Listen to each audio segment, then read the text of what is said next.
Nag-grocery kami. Hangga. Ano bili natin, ga? Bili natin yung buong tindahan.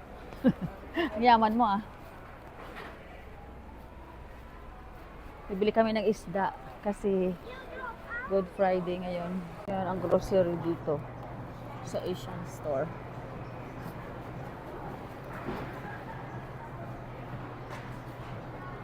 So, bibili ako ng malunggay.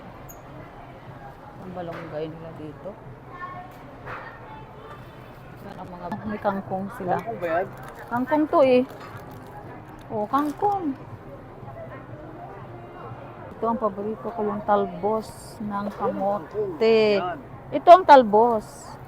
Talbos ng ano? Talbos ng kamote to. Kamote ba yan? Yeah. Ay, sa bakery nila. Daming tinapay, oh.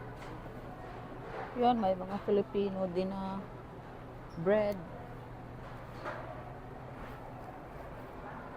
Daming tinapay.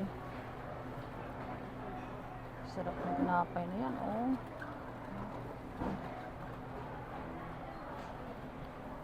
Ay, ito. Ito ay munggo bread ba to? Kuha ako dito isa. No, puro tinapay yan. Ito, mga crackers naman. Dito ako sa mga bread.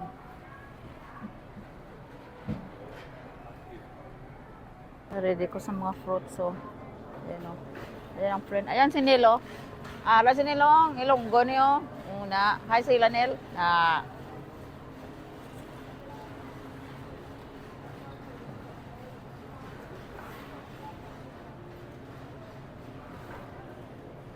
Sarap kang puli sa aton. Ano ka ba? Wala kang puli, no? Kami man sang May. Oo. Kita ko di kababayan kung Ilonggo. Ara sa si Kapisan siyaw. Ayan, ang mga fruits. Ayun ho, grabe mga fruits. Ayan.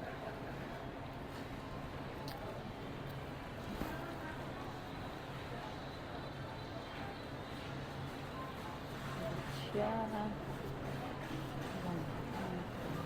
Ay, pineapple. Sinigang na isda yan. With okra and kangkong and radish. Nakabili din ako ng crab. Gusto-gusto ng mga bata yan. Lagyan ko yan ng gata and spinach. Nagluto rin ako ng garlic butter shrimp. Yan. Maraming garlic. Kaya masarap. Kain tayo, mga palangga. Kami lang ni Mister kasi kumain ng mga bata.